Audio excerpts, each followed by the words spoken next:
12월 첫째 주입니다. 우리 함께 주님은 성령 지곳에 지금 이곳에 우리 함께 찬양하시면서 12월 첫째 주 뉴하우스 예배를 열어가도록 하겠습니다.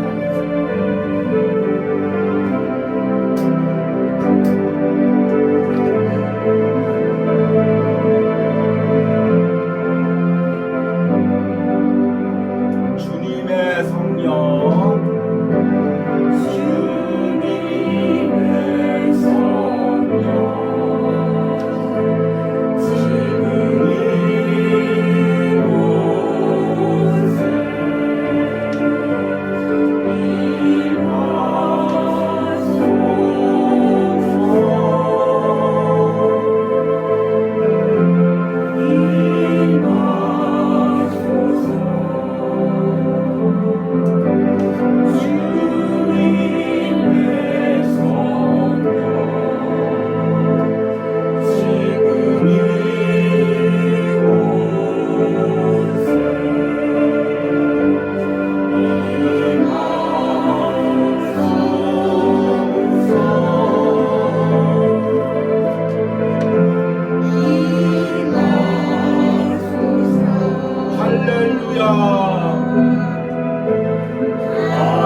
묵두하심으로 주일 온유하우스 예배를 하나님께 드리겠습니다.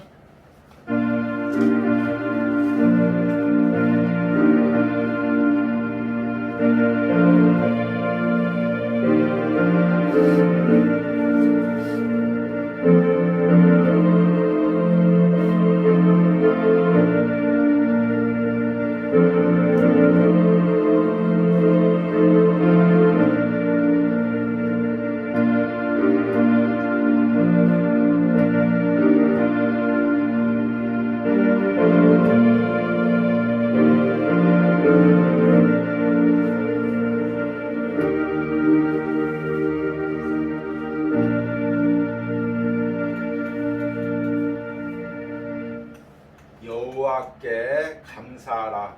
그는 선하시며 그 인자하심이 영원함이로다. 신들 중에 뛰어난 하나님께 감사하라. 그 인자하심이 영원함이로다. 주들 중에 뛰어난 주께 감사하라. 그 인자하심이 영원함이로다. 아멘. 우리 인생의 주인이신 우리 하나님, 올 한 해도 우리의 인생을 또 인도하여 주시니 감사합니다. 여기까지 붙들어 주시니 감사합니다. 그리고 이제 한 해도 2달 남겨두고 있습니다. 우리 11월 달에 추수감사절 맞이하여 우리 가운데 다시금 감사의 은혜가 회복되기로 합니다. 세상을 바라보면 불평과 원망의 소리들밖에 없습니다. 주님, 서로를 물어뜯는 소리밖에 없습니다. 그러나 우리가 이 온유하우스 예배를 통해, 말씀을 통해, 묵상을 통해, 기도를 통해 우리 심령 가운데 하나님께서 창조하실 때 우리에게 부여주신 그 감사의 은혜가 회복되기로 원합니다. 그리하여 진정으로 하나님께 감사하며 예배할 수 있는 11월 한 달이 되게 하여 주시옵소서. 오늘 이 예배 가운데도 처음부터 끝까지 성령 하나님께서 임재하여 주시고 우리의 마음을 은혜로 회복시켜 주시옵소서. 예수님의 이름으로 기도했습니다. 아멘. 우리 찬송가 413장 내 평생에 가는 길 함께 찬양합니다.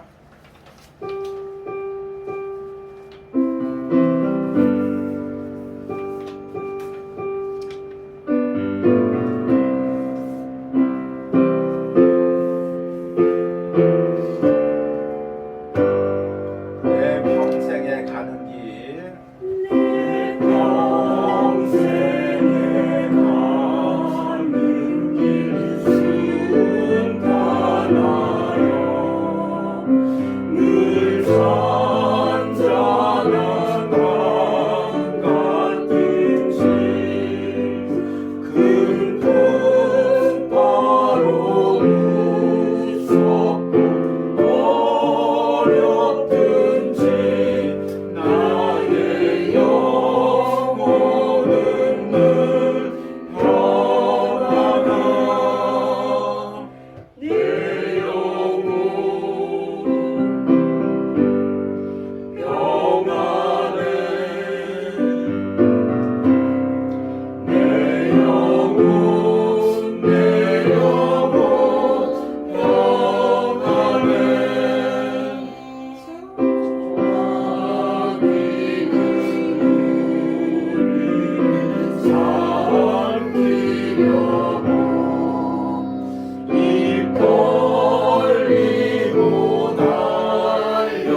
우리와 함께 사도신경으로 신앙 고백 드리시겠습니다. 나는 전능하신 아버지 하나님 천지의 창조주를 믿습니다. 나는 그의 유일하신 아들 우리 주 예수 그리스도를 믿습니다. 그는 성령으로 잉태되어 동정녀 마리에게 나시고 본디오 빌라도에게 고난을 받아 십자가에 못 박혀 죽으시고 장사된 지 사흘 만에 죽은 자 가운데서 다시 살아나셨으며 하늘에 오르시어 전능하신 아버지 하나님 우편에 앉아 계시다가 거기로부터 살아있는 자와 죽은 자를 심판하러 오십니다. 나는 성령을 믿으며 거룩한 공교회와 성도의 교제와 죄를 용서받는 것과 몸의 부활과 영생을 믿습니다. 아멘. 우리 온유하우스 소식 전해드리도록 하겠습니다. 우리 11월 달이 이제 지난주부터 시작됐습니다. 우리 주님은 나의 최고봉 묵상이 올해 이제 2달밖에 남아있지 않습니다. 많은 분들이 아쉬워하는데 또 내년에는 지금 새로운 묵상들을 위하여 준비하고 있으니까 이를 위해서 많이 기도해 주시기 바랍니다. 그리고 하나님께서 우리 주님은 나의 최고봉 묵상 가운데 유튜브 영상으로 매일 보내는데 은혜 주셔서 또 이제 많은 분들이 찾아오고 있습니다.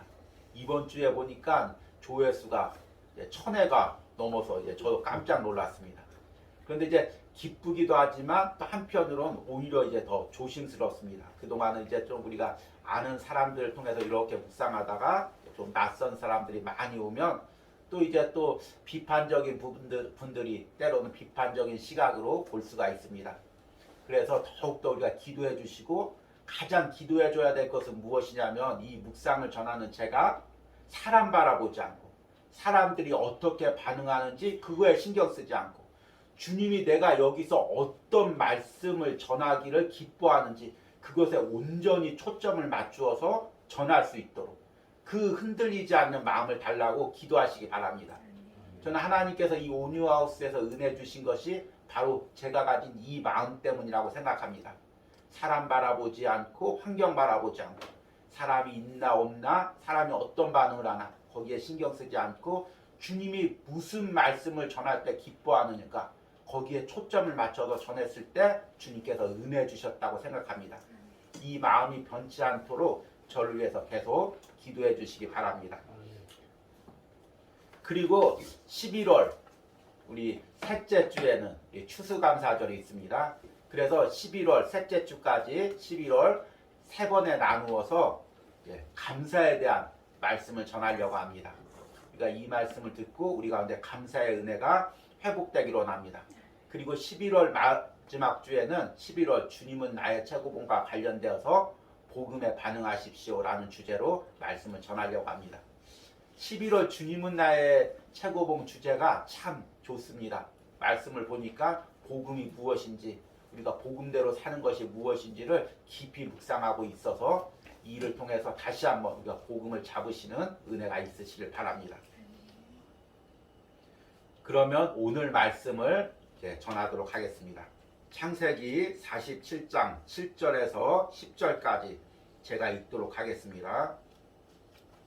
요셉이 자기 아버지 야곱을 인도하여 바로 앞에 서게 하니 야곱이 바로에게 축복하며 바로가 야곱에게 묻되 내 나이가 얼마냐?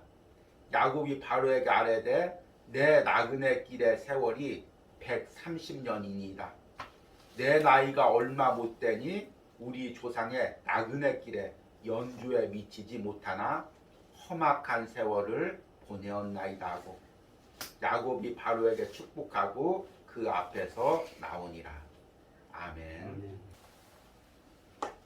우리 11월 달에는 추수감사절이 있습니다. 그래서 추수감사절을 앞두고 3주 동안 내 삶에서 드리는 영적 감사라는 주제로 말씀을 전하려고 합니다. 매 추수감사절 앞두고 많은 교회에서 감사에 대한 말씀을 전할 때가 있습니다.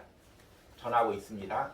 그런데 이 감사에 대한 말씀이 때로는 이제 우리 눈에 보이는 축복에 대한 감사에 대한 말씀들이 많이 있습니다. 물론 이것들도 너무 귀한 감사죠. 우리 삶을 한 해 돌이켜 봤을 때 하나님께서 내게 부어주신 것을 감사하는 것은 너무 귀한 일입니다. 그런데 온유하우스에서 11월 한 달 동안 말씀을 전할 때 좀 영적인 부분에 초점을 맞추길 바랍니다. 눈에 보이는 것을 넘어서 그 이면에 하나님이 내게 영적으로 주셨던 은혜를 바라보고 그것을 감사하는 은혜가 있기를 원합니다. 특별히 한 해 동안 하나님께서 제게 이 온유하우스라는 공간을 허락하셨습니다. 이 공간이 참 작고 또 인간의 눈에 보기에는 초라할 수가 있습니다. 그런데 하나님께서 이 공간에 한 해 동안 이 시간에 제게 그동안 제가 경험하지 못했던 그 은혜를 부어주었습니다. 그래서 그 은혜가 눈에 보이는 은혜도 있지만 눈에 보이지 않는 영적인 은혜가 더 많습니다. 그래서 이 부분을 조용히 묵상하면서 제가 세 편의 설교를 준비했습니다. 그래서 여러분들이 이 말씀을 통해서 함께 하나님께서 한 해 동안 내게 주신 영적인 축복이 무엇인지 돌아보고 그것을 감사하는 은혜가 있길 바랍니다. 그래서 오늘의 말씀의 제목은 내 삶을 상관해 주셔서 감사합니다. 제가 한 해를 돌이켜보니까 가장 감사한 게 한 해뿐만 아니죠. 제 살아온 인생을 돌이켜보니까 하나님께 가장 감사한 게 내 인생을 상관해 주셨다는 것입니다. 하나님께서 매 순간 내 인생을 관여하시고 내 인생을 여기까지 인도하시고 온유하우스까지 인도하시고 또 앞으로도 새롭게 인도하실 것을 기대하기에 이것이 가장 감사하다는 것입니다. 저는 돌이켜보면 어렸을 때부터 하나님이 저를 참 거칠게 다루셨다는 생각을 합니다. 어렸을 때는 육체가 연약해서 많은 어려움이 있었고 또 아버지가 사업에 실패를 하면서 또 많은 이사를 다녔습니다.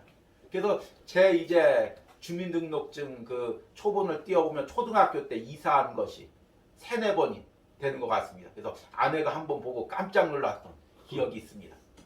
그렇게 굴곡진 어린 시절을 보냈는데 이제 청소년기엔 좀 순탄할 줄 알았는데 이제 아버지가 개척을 하면서 어려운 시기를 보내고 또 경제적 어려움과 또 모든 상황 때문에 학교를 2년 가까이 휴학하는 고등학교 때 그런 아픔들이 있었습니다.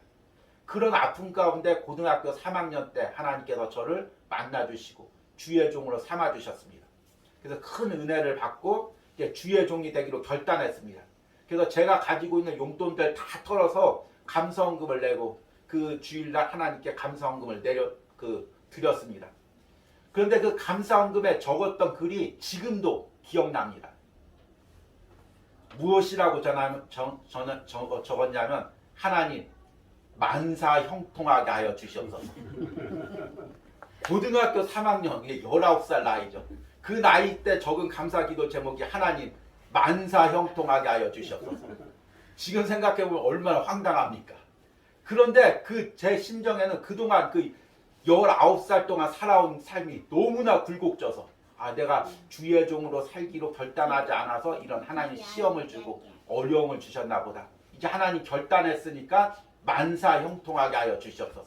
더 이상 고난이 없고 굴곡진 삶이 없게 하여 주시옵소서. 그렇게 감사원금을 드렸습니다.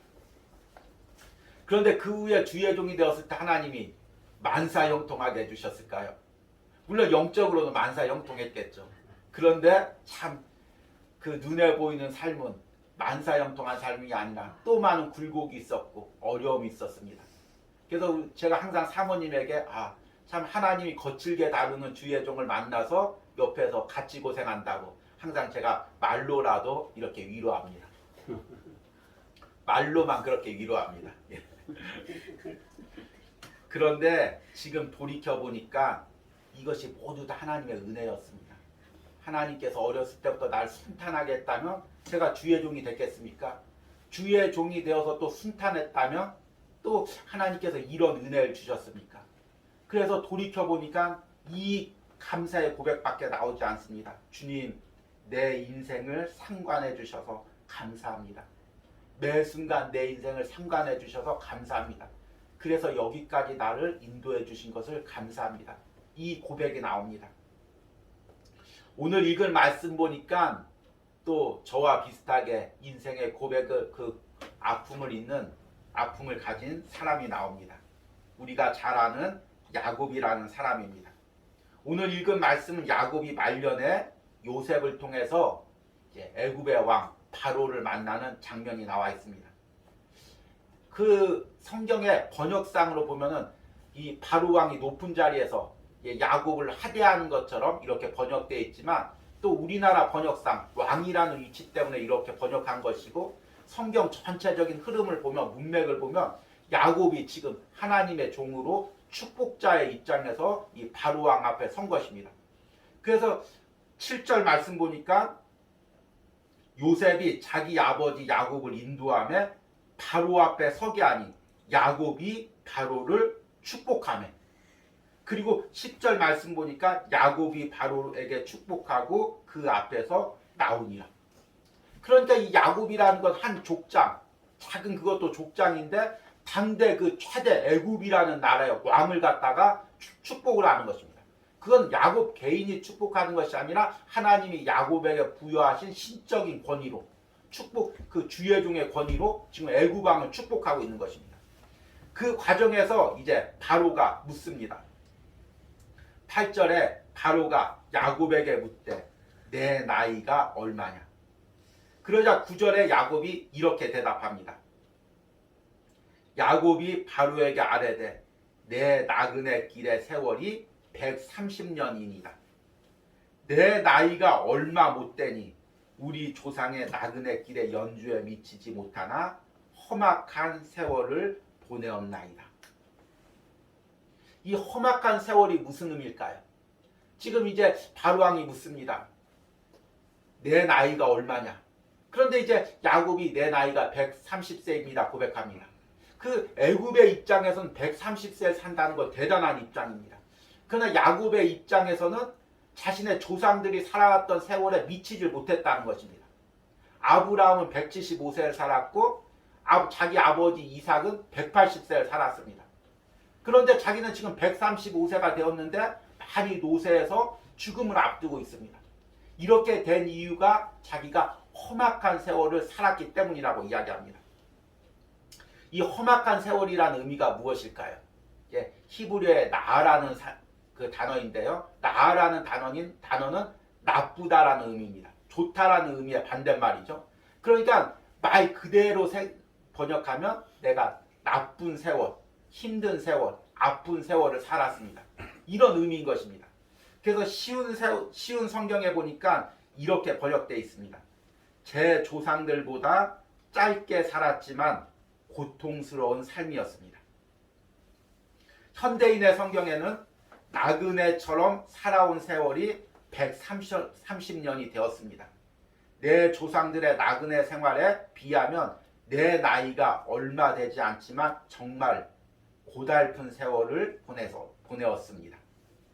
현대어의 성경에 보니까 우리 조상들처럼 그리 많이 헤매며 돌아다닌 것도 아니지만 그래도 이때껏 험난한 인생길을 걸어왔습니다. 그러니까 이 험악한 세월이란 고통스러운 삶, 고달픈 세월, 험난한 인생, 이렇게 번역될 수가 있습니다. 그런데 이 한글 성경으로 이 험악한 세월이라는 게 사실은 영적인 의미를 담고 있기 때문에 이 한글 성경으로 번역하는데 한계가 있습니다. 참 이 영적인 단어는 이 눈에 보이는 글로 번역할 때 한계가 있는 것입니다. 이 험악한 세월이라는 것이 눈에 보기에는 험악한 세월이지만 그 안에는 하나님께서 영적으로 인도하셨다는 그 의미를 담고 있습니다. 그래서 오늘 말씀의 초점은 과연 야곱이 고백하는 그 험악한 세월이라는 게 어떤 의미를 담고 있는가, 이 부분에 초점을 맞추려고 합니다. 그래서 첫 번째로 이 험악한 세월이란 인간의 시각에 보기에는 아픈 세월을 보냈다는 그 의미입니다. 우리가 잘 알다시피 야곱은 이삭의 쌍둥이 아들 중에서 둘째로 태어났습니다.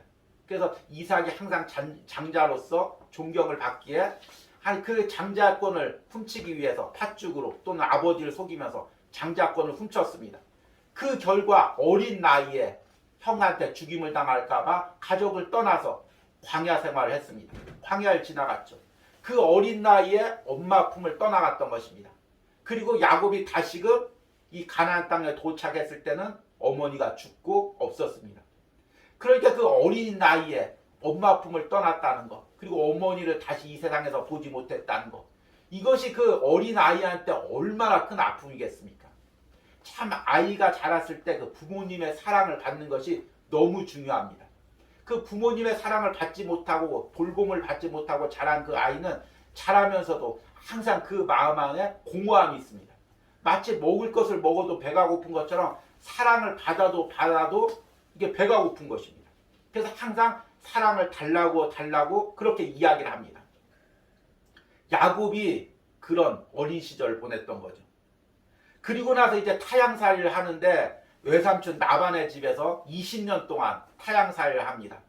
그런데 이 라반이라는 사람이 지금 이 시대의 시각으로 봐도 참 못된 사람이었습니다. 지금으로 말하자면 악덕 고용주 비슷한 것입니다. 얼마나 악덕하냐면은 야곱을 공짜로 부려먹기 위해서 자신의 딸 2명을 갖다가 시집을 보냅니다. 그리고 야곱을 공짜로 14년 동안 무보수로 무임금으로 그 노동을 시킵니다. 지금 시각에도 봐도 얼마나 악독합니까? 그 자기 사랑하는 딸을 갖다가 그 일 잘하는 사람 공짜로 부려먹기 위해서 딸들을 갖다가 그 보내는 것입니다. 그리고 그 사위되는 사람을 14년 동안 무보수로 부려먹는 것입니다. 참 너무 악독한 사람이죠. 그리고 나서 그 야곱이 나머지 세월도 그 싹을 준다고 하다 10번을 변개합니다. 이렇게 준다고 하다가 이렇게 주는 게 손해인 것 같으면 아니야 이렇게 줄게. 이렇게 준다고 하다가 또 야곱에게 이익이 될 것 같으면 아니야 이렇게 줄게. 10번을 바뀝니다. 여러분 만약에 내가 그런 고용주 밑에서 일한다고 생각해 보십시오. 이번에 인센티브 잘하면 10% 줄게. 근데 너무 열심히 해서 수익이 났습니다. 아우 너무 많이 얘기했나 봐. 5%만 줄게. 근데 더 일했는데 더 수익이 났으면 5%도 많아. 한 1%만 줄게. 아니야 수익 없어. 그냥 월급 주는 것만도 기본급 주는 것만으로 만족해. 이렇게 말을 바꾼다면 그 밑에서 누가 일하겠습니까? 야곱이 10년을 그 밑에서 일을 한 것입니다. 그런데 이제 마지막에 야곱이 그 라반을 떠나올 때 자기가 번 걸 가지고 떠나오니까 그것까지 뺏으려고 군사를 끌고 쫓아오는 것입니다. 너 빈몸으로 가. 이거 다 놓고 가. 네 아내들, 네 자녀들, 네가 버는 거 다 놓고 가. 그렇게 하려고 지금 쫓아오는 것입니다. 다행히 하나님이 또 그걸 막았습니다. 그러니까 야곱이 그 라반 밑에서 20년 동안 얼마나 고통당하고 아픔당했겠습니까? 매일같이 가슴이 찢기고 요즘에 말하는 그 직장 스트레스 그것과 못지않는 고통과 아픔을 당하면서 20년을 보냈습니다. 그리고 나서 가나안 땅에 왔으면 좀 평안했냐? 그것도 아닙니다. 자신의 사랑하는 아내 라헬이 베냐민을 낳다가 길거리에서 죽습니다. 자신의 사랑하는 딸 디나가 가나안 사람에게 강간을 당합니다. 그리고 나서 또 자기가 가나안 민족에게 죽임을 당할까 봐 이리저리 가나안 땅을 불안한 마음으로 쫓겨다닙니다. 더 놀라운 건 말년에 자신이 가장 사랑했던 요셉이 형들의 질투에서 애굽에 팔려갑니다. 그리고 형들이 요셉의 피 묻은 옷을 가지고 가서 짐승이 요셉을 죽였다고 이야기합니다. 야곱은 오늘 말씀에 그 요셉을 만나기까지 그 모든 노년의 세월에 자신의 사랑하는 요셉이 죽었다고 생각하고 살았습니다. 이것이 아버지에게 얼마나 큰 아픔이었겠습니까? 창세기 37장에 보니까 이 야곱이 요셉이 죽었다는 소식을 들었을 때 이렇게 외칩니다. 아버지가 그것을 알아보고 이르되 내 아들의 옷이라 악한 짐승이 그를 잡아먹었도다. 요셉이 분명히 찢겼도다 하고 자기 옷을 찢고 굵은 배로 허리를 묶고 오랫도록 그의 아들을 위하여 애통하니 그의 모든 자녀가 위로하되 그가 위로를 받지 아니하여 이르되 내가 슬퍼하며 스올로 내려가 아들에게로 가리라 하고 그의 아버지가 그를 위하여 울었더라. 얼마나 가슴이 아팠으면 내가 죽어서 아들이 있는 곳으로 가겠다. 그렇게 외치면서 울었던 것입니다. 그러니까 야곱의 인생을 돌이켜보면 진짜 험악한 세월이었습니다. 아픔이 있는 세월이었죠. 눈물이 있는 세월이었죠. 그 어린 시절부터 그 어머니 품을 떠나서 부모님에게 사랑받지 못하고 자라고 그 혼자 몸으로 낯선 사람 밑에 가서 일하고 그리고 나서 세상 당할 때 이 어려움 저 어려움 다 당하고 나중에는 그 사랑하는 가족들 하나하나 순서대로 있는 그 아픔의 세월이었습니다. 그래서 야곱이 자신의 인생을 험악한 세월, 아픔이 있는 세월 그렇게 고백하는 것입니다. 그런데 이것은 단순히 인간의 생각으로 험악한 세월이라고 고백하는 것이 아닙니다. 야곱이 험악한 세월이라고 고백할 때 두 번째는 오늘 말씀의 제목처럼 하나님께서 상관하시는 삶을 살았다는 것입니다. 만약에 저는 이제 야곱의 그 말씀을 읽을 때마다 이런 생각을 해봅니다. 야곱이 이제 어렸을 때 에서를 속여서 장자권을 뺏으려고 하죠. 그런데 그 야곱의 술수와 계획이 제대로 먹혀서 진짜 야곱의 장자권을 에서의 장자권을 야곱이 차지했다고 생각해 보십시오. 아버지 에서가 보기에 아버지 이삭이 보기에 에서는 안 돼. 야, 장자권을 갖다 팥죽에 팔아먹고 그리고 축복받을 사람은 야곱밖에 없어. 그래서 이삭의 그 에서의 장자권을 야곱에게 주었다면 그래서 야곱이 모든 권세와 물질과 장자권을 누리고 형을 힘으로 눌렀을 수 있었다면 그러면 야곱의 인생이 어떻게 바뀌었을까요? 그 어렸을 때 자신의 술수와 계획으로 성공을 하고 부를 누린 그 맛을 잊지를 못하고 평생을 살았을 것입니다. 그래서 항상 어떤 문제가 생기면 계획을 짰겠죠. 이번에는 이렇게 계획을 짜야지. 이번에는 이렇게 저 사람을 속여야지. 이번에는 저 사람을 이렇게 함정에 몰아넣어야지. 그리고 나서 성공하면 야 역시 난 어떻게 이렇게 지혜로운지 몰라. 어떻게 이렇게 인생 술수가 좋은지 몰라. 이렇게 처세술이 좋은지 몰라. 이 방법대로 평생을 살았을 것입니다. 물론 신앙의 가정에 살았기 때문에 아브라함이 이삭이 섬기던 하나님을 섬겼을 것입니다. 그러나 삶의 방식은 여전히 술수를 부리고 남을 속이고 높이 올라가고 물질을 빼앗고 이런 삶을 살았을 것입니다. 세상 사람들의 성공과 존경을 받았을 수도 있습니다. 그러나 하나님과 상관없는 삶을 살았을 것입니다. 그런데 하나님께서 그 야곱의 모든 계획을 다 깨뜨리게 했습니다. 그렇게 술수를 부렸는데 그렇게 계획을 세웠는데 쫓겨서 광야로 혼자 빈털터리로 쫓겨나는 그 신세가 되었습니다. 그리고 내 힘으로 아무것도 못한다고 고백할 때 그 베델에서 하나님이 야곱을 만나주셨습니다. 그리고 나서 야곱은 그때부터 하나님만 의지해서 삽니다. 라반이 그렇게 속이고 야곱을 어렵게 할 때도 매 순간 하나님께 기도하면 하나님께서 야곱을 신원하십니다. 라반이 야곱을 해치려고 할 때도 하나님께서 나타나서 라반을 막아주십니다. 가나안 땅에서 그 큰 어려움 가운데서도 가나안 민족이 죽이려고 할 때도 하나님께서 가나안 민족들을 쫓아오지 못하게 두려움을 주십니다. 매 순간 하나님의 인도와 섭리 가운데 하나님과 동행하는 삶을 살았고 하나님의 은혜 가운데 하나님을 매 순간 인격적으로 만나는 삶을 살았습니다. 그래서 야곱은 참 그 인간의 방법과 지혜가 많은 인간적인 사람입니다. 그런데 성경에 보니까 야곱이 인생의 위기를 만나면 어려운 순간을 만나면 하나님 앞에 철저하게 무릎 꿇습니다. 약복강에서 다 내려놓고 하나님께 기도합니다. 가나안 민족들이 쫓아올 때 다 내려놓고 베델로 올라갑니다. 그리고 나서 마지막에 이 사랑하는 베냐민까지 또 다 내어놓고 하나님 이 아들이 내 것이 아니라 하나님 것입니다. 이 아들을 잃으면 이를 이루다. 이렇게 고백합니다. 왜냐하면 야곱은 인생을 통해서 알았기 때문입니다. 내 멋대로 못 산다. 내 계획대로 못 산다. 하나님께서 내 인생을 주관하신다. 나는 하나님 뜻대로 살 수밖에 없는 존재다.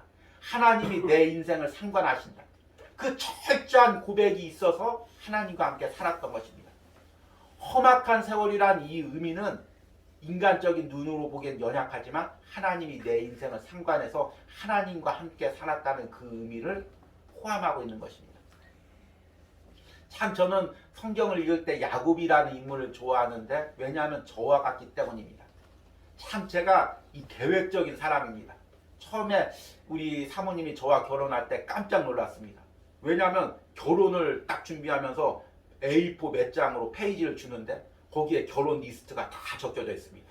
준비해야 될 것, 날짜별로 준비해야 될 것, 필요한 것들, 필요한 물질의 비용들 다 적혀져 있습니다. 그래서 깜짝 놀랐다는 것입니다. 그런데 하나님께서는 내가 계획하는 것마다 다 깨뜨립니다. 계획하면 계획할수록 하나님이 그 계획대로 하나도 이루어지지 않게 합니다. 그리고 나서 계획을 내려놓으면 하나님께서 하나님의 방법으로 인도하십니다. 그래서 이제는 내 계획을 세울 수가 없습니다. 어떤 의미에서 내가 너무 무계획한 사람이 된 거 아닌가 이런 생각이 들 때도 있습니다. 그래도 말씀은 잘 계획하고 준비하고 있습니다. 근데 인생길을 목회길을 내가 계획할 수가 없습니다. 철저하게 하나님께 맡길 수밖에 없는 것입니다. 그런데 이게 너무 감사합니다. 내 계획으로 내 방법으로 살았던 인생이 이제 하나님께 맡기고 하나님을 의지해서 하나님이 주인되게서 사는 삶이 너무 감사합니다. 만약 하나님께서 상관하시지 않았다면, 나의 목회에 상관하시지 않았다면, 나의 인생에 상관하지 않으셨다면, 나는 지금도 내 계획대로 살아가면 내 방법대로 성공을 위해서 몸부림치며 살았을 것입니다. 그 인생을 바라볼 때 얼마나 끔찍합니까? 만약 내가 그런 인생을 살아갔고 그런 목회를 했다면 얼마나 끔찍합니까? 여러분, 내 인생을 한번 돌이켜 보십시오. 하나님의 은혜가 없었다면 여러분 지금 이 자리에 앉아 있을 사람이 누가 있겠습니까?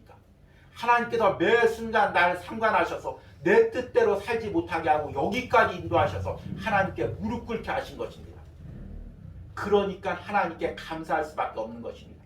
이것이 바로 우리가 드려야 할 영적인 감사인 것입니다. 세상 사람들은 이렇게 성공했다, 이렇게 누렸다 감사하지만 우리는 영적으로 여기까지 하나님께서 나를 상관하셔서, 하나님께서 여기까지 나를 관여하셔서 여기까지 인도하신 것을 영적인 눈으로 바라보고 감사해야 되는 것입니다. 저는 청년들을 가르칠 때마다 항상 반복적으로 하는 얘기가 있습니다. 세상에서 일찍 잘 되는 것이 감사한 게 아니다.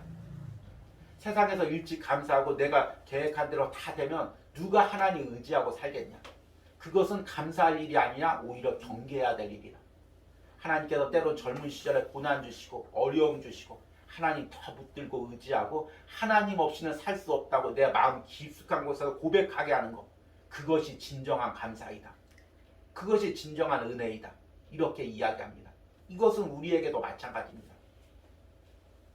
그런데 단순히 하나님께서 상관하시는 것, 그것을 더 뛰어넘는 감사가 있습니다. 험악한 세월을 보냈다는 세 번째 의미는 하나님이 야곱의 아픔을 통해 하나님의 일을 이루셨다는 것입니다. 앞에서 하나님께서 야곱의 아픔을 통해서 또 하나님께서 상관하셔서 여기까지 인도하신 것도 감사하지만 하나님께서 그것으로 끝나지 않았습니다. 하나님께서는 야곱의 인생을 인도하셔서 아브라함, 이삭, 그 이어가는 하나님의 구원의 계보를 잇게 하셨습니다. 지금 야곱이 요셉을 잃는 아픔 가운데 애굽 땅에 내려오게 한 것도 하나님께서 이스라엘 민족을 애굽이라는 나라 속에서 세우기 위한 하나님의 계획 속에 있었던 것입니다. 그리고 나중에 그 이스라엘 민족을 인도해서 가나안에 나라를 세우고 그 이스라엘 민족을 통해서 인류를 구원한 메시아가 나오게 하는 그 구원의 계획 속에, 구속사적인 계획 속에서 야곱의 인생이 있는 것입니다. 그 야곱의 아픔을 통해서 예수 그리스도의 십자가의 그 구속사의 사건을 하나님께서 지금 이루어가고 계시는 것입니다. 그러니까 야곱의 아픔은 개인적인 아픔이 아니라 하나님의 구원의 계획의 커다란 섭리 가운데 그 야곱의 인생의 아픔을 하나님께서 사용하시는 것입니다. 이것이 얼마나 놀랍습니까? 야곱이 일평생 살아가면서 그 하나님의 구원의 계획을 얼만큼 알았을까요? 온전히 다 알지는 못했을 것입니다. 이후에 자신을 통하여 예수 그리스도가 이 땅에 나시고 그가 온 인류를 구원하기 위해서 십자가에 죽으시고 사탄의 권세를 깨뜨리 그 모든 일들을 분명하게 다 알지는 못했을 것입니다. 그러나 희미하게 그가 알고 있었을 것입니다. 하나님께서 지금 나를 통해서 이스라엘 민족을 세워가시고 하나님의 구원의 계획을 이루어 가시고 계시구나. 이것을 깨달았을 것입니다. 하나님께서 하나님의 일을 하실 때 때로는 우리의 아픔과 연약함을 통해서 일을 하십니다. 우리가 아픔을 당하는 것은 그냥 운이 없어서 아니면 다른 사람보다 좀 더 연약해서 당하는 것이 아닙니다. 하나님께서 우리가 당하는 그 아픔을 통해서 하나님의 일을 이루시고 계신 것입니다. 야곱이 당하는 그 일평생 아픔을 통해서 하나님이 구속사적인 역사를 이루고 있는 것입니다. 저도 제 인생을 돌아봤을 때 많은 아픔이 있었죠. 그리고 특별히 이 온유하우스에 오는 그 과정에서 너무 큰 아픔이 있었습니다. 그래서 우리 사모님이 너무 아파하길래 뭐라고 이루할 수가 없어서 이것을 통해서 하나님이 지금 일하고 계시다. 이렇게만 이야기를 했습니다. 왜냐하면 저 역시도 하나님이 어떻게 어떤 방법으로 구체적으로 일하고 있는지 알 수가 없기 때문입니다. 그런데 돌이켜보니까 1년의 세월을 돌이켜보니까 하나님께서 1년 동안 우리의 아픔을 통해서 하나님께서 일하셨습니다. 만약에 제가 이 아픔이 없었다면 1년 동안 지금 주님은 나의 최고봉 묵상을 해서 전하고 있는데, 만약에 제가 평탄하게 목회하고 평탄한 교회에서 이 주님은 나의 최고봉 묵상을 어떤 교제식으로 교육식으로 하루에 한 번씩 전했다면, 새벽 예배 때마다 전했다면, 과연 이 말씀을 내가 이 지금 전하고 있는 말씀의 내용을 깊이를 전할 수 있을까? 저는 그럴 수 없다고 생각합니다. 제가 때로는 아픔이 있기 때문에 그 아픔 속에서 이 온유하우스에서 주님을 깊게 만났기 때문에 그 깊게 만난 그 은혜를 가지고 주님은 나의 최고봉을 전한 것입니다.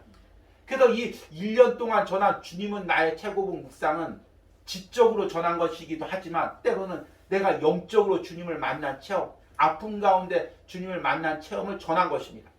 다시 내년에 전하라고 해도 이 말씀, 이 은혜를 전할 수가 없을 것입니다. 왜냐하면 그 1년 동안 만난 은혜로 전하고 또 그것을 듣고 하나님께서 영혼들을 살리시고 회복시키시기 때문입니다. 돌이켜보니까 하나님께서 우리의 아픔을 통해서 일하시는 것입니다. 그런데 우리는 아픔 당하기 싫어하죠.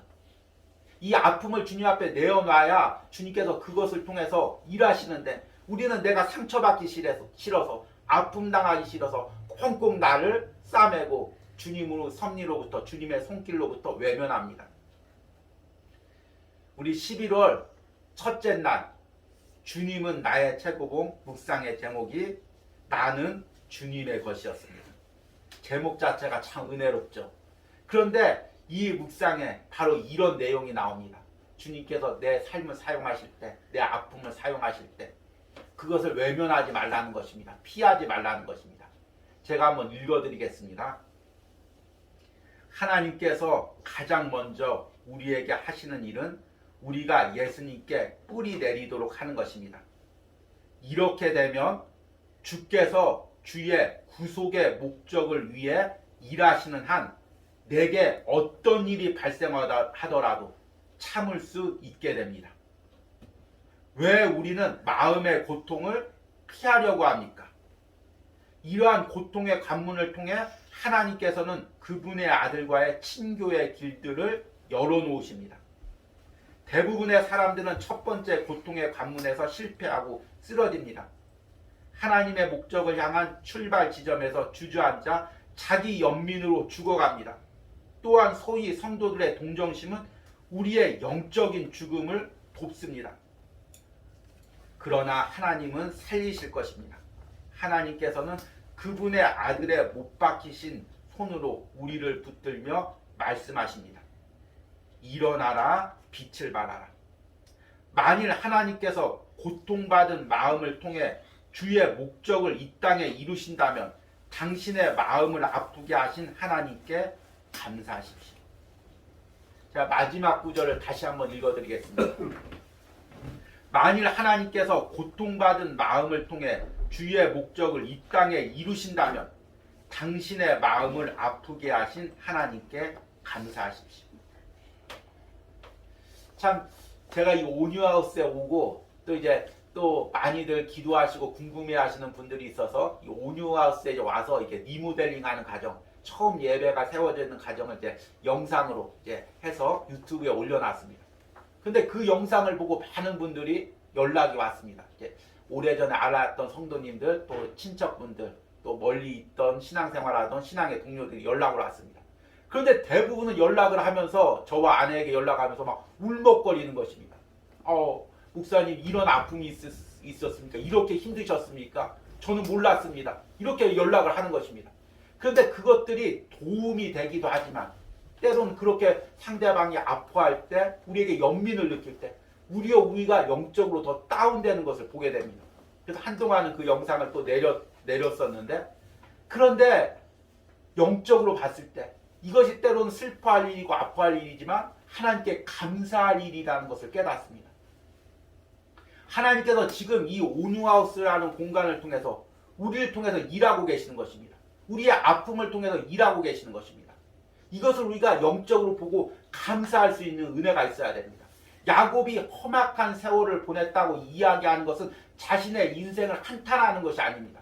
한탄했다면 어떻게 애굽 땅에 나와서 그 바로왕을 축복할 수가 있겠습니까? 내 인생은 잘못된 인생이야. 내 인생은 힘든 인생이야. 축복받으세요. 어떻게 그렇게 기도할 수가 있겠습니까? 하나님이 자신의 인생을 붙들고 축복하고 자신의 아픔을 통해 하나님이 일하셨다는 걸 깨달았기에 때로는 그 요셉을 잃어버리는 가슴을 찢는 고통이 있었지만 하나님께서 그 고통을 통해서 애굽 땅으로 이주하게 하시고 지금 이 바로 앞에서 축복권을 주신 것을 깨달았기 때문에 감사함으로 자신의 인생을 고백하며 이 바로를 축복할 수가 있는 것입니다. 여러분, 오늘 이 말씀을 통해서 나의 인생을 돌이켜 보시기 바랍니다. 오늘 이 말씀을 듣는 인생 중에서는 아픔을 향한 인생이 있을 것입니다. 또 자라면서부터 평탄한 인생을 살지 못하신 분, 사랑을 풍성히 받지 못한 분들이 있을 것입니다. 그래서 때로는 내 인생을 바라보면서 서글픔으로 바라보고 나는 어렸을 때 왜 이렇게 사랑을 받지 못했을까? 왜 나는 남들처럼 이렇게 축복을 받지 못했을까? 이렇게 돌아올 수가 있습니다. 그러나 오늘 이 말씀을 듣는 심령들 가운데 하나님께서 영적인 눈이 열리기를 원합니다. 그래서 지금까지 내 인생을 인도하신 그 하나님의 섭리와 손길을 볼 수 있는 은혜가 있길 바랍니다. 그리고 이 아픔을 통해서 일하시고 계시는 하나님의 역사를 보시기를 간절히 소망합니다. 오늘 우리 들은 말씀을 생각하시면서 함께 찬양하시겠습니다. 우리 감사해라는 찬양입니다.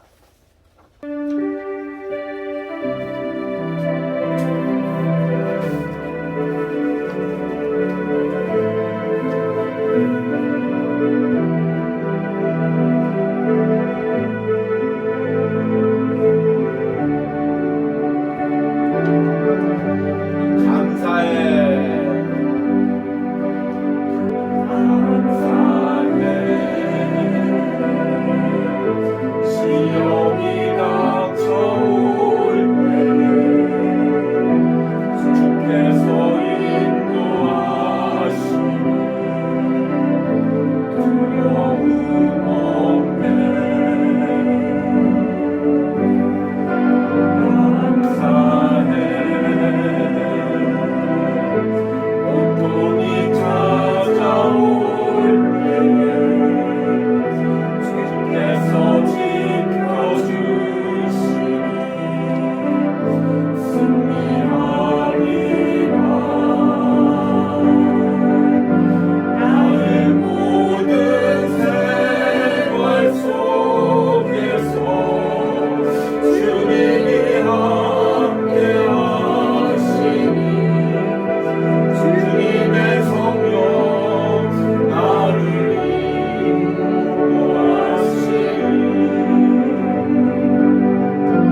하나님 내 인생을 상관해 주셔서 감사합니다. 매 순간 내 인생에 관여하셔서 여기까지 인도하여 주시니 감사합니다. 우리 주여 부르고 기도하겠습니다. 주여, 주님 내 인생을 매 순간 상관하여 주셔서 감사합니다. 주님 매 순간 아버지 때로는 하나님 아픔이 있었지만 연약함이 있었지만 하나님 관계 아픔이 있었지만 모든 인들의 때로는 실패와 아픔들이 있었지만 그 인들을 통하여 하나님 더 깊게 만나고 영적으로 주님과 더 깊은 친교 속으로 들어가게 해주시니 감사합니다. 주님께서 나의 아픔을 통해서 하나님 일하심을 감사합니다. 주님 매 순간 상관하셔서 세상으로 나가지 않게 하시고 세상의 성공 가운데 주님 멀어지지 않게 하시고 주님 잊어버리지 않게 하시고 여기까지 인도하시는 감사합니다. 하나님 오늘 이 시간 말씀을 듣는 시간 가운데 영적인 눈을 열어서 하나님 내 인생을 상관하시는 주님을 보게 하시고 주님의 손길을 볼 수 있는 은혜를 허락하여 주시옵소서. 주님 이곳에 주께서 은혜 주시고 신령 가운데 은혜 주셔서 영적인 시각으로 나의 인생을 보게 하시고 감사하여 주시옵소서. 주여 내 인생을 상관해 주셔서 감사합니다. 주님 내 인생을 상관해 주셔서 감사합니다. 주님 여기까지 내 인생을 상관해 주셔서 감사합니다. 주님께서 매 순간 나를 상관해 주셔서 감사합니다. 이것이 우리의 입술의 고백이 되게 하시고 이것이 우리의 감사가 되게 하여 주시고 이것이 주님께 드리는 진정한 우리의 감사가 되십니다.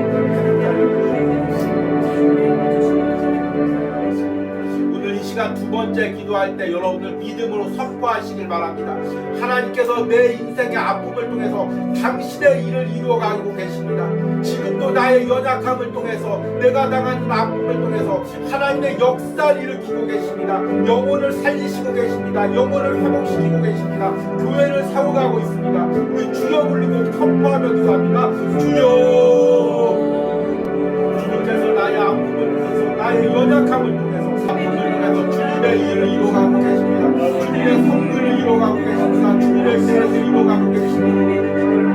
주여 인간의 생각으로 고난을 당하는 것 같고 연약한 것을 당하는 것 같고 주님 이 일을 통해서 하나님의 나라가 이루어지고 있습니다. 영혼이 구원받고 있습니다. 하나님 영혼이 회복되고 있습니다. 공동체들이 세워지고 있습니다. 하나님 나라가 이루어지고 있습니다. 주님 이것을 아버지 영적인 눈으로 바라보고 기뻐하며 감사하며 하나님께 찬양하게 하여 주셨소서. 하나님의 이루시는 그 모든 일들을 기뻐하며 감사하며 찬양할 수 있도록 함께 하시고 주님의 역사를 아버지 생각할 수 있는 마음으로 허락해 주시옵소서. 우리 마지막으로 이 오뉴하우스를 또 이 오뉴하우스를 통해 이후에 세워질 교회를 위하여 기도합니다. 하나님께서 때론 우리의 연약함을 통해 아픔을 통해 믿음의 공동체를 세워가시고 또 하나님의 교회를 세워가실 줄 믿습니다. 우리 믿음으로 선포하시며 주여 부르며 기도하겠습니다. 주여, 주여 주님께서 이 오뉴하우스를 통해서 하나님의 공동체를 세워가고 계시는 감사합니다. 주님의 나라를 세워가시고 계시는 감사합니다. 또 하나님의 교회를 세워가고 계시는 감사합니다. 영적으로 깨어서 기도하게 하시고 하나님 오뉴하우스를 통하여 하나님께서 세우신 모든 교회를 아버지 기대하며 소망합니다. 특별히 오뉴하우스에 사역하는 이 주의 눈을 주께서 불러주시고 날마다 주님의 나의 최고의 불쌍을 전할 때마다 주일마다 하나님 예배를 인도할 때마다 성령께서 불러주시고 영적인 감사가 넘치게 하시고 영적인 소망이 있게 하시고 영적인 기쁨이 있습니다. 함께하여 주시고 은혜 주시고 함께하여 주시고 불러주시고 내가 있는 같이 함께하여 불러주시고 역사하시고 함께하여 주시옵소서.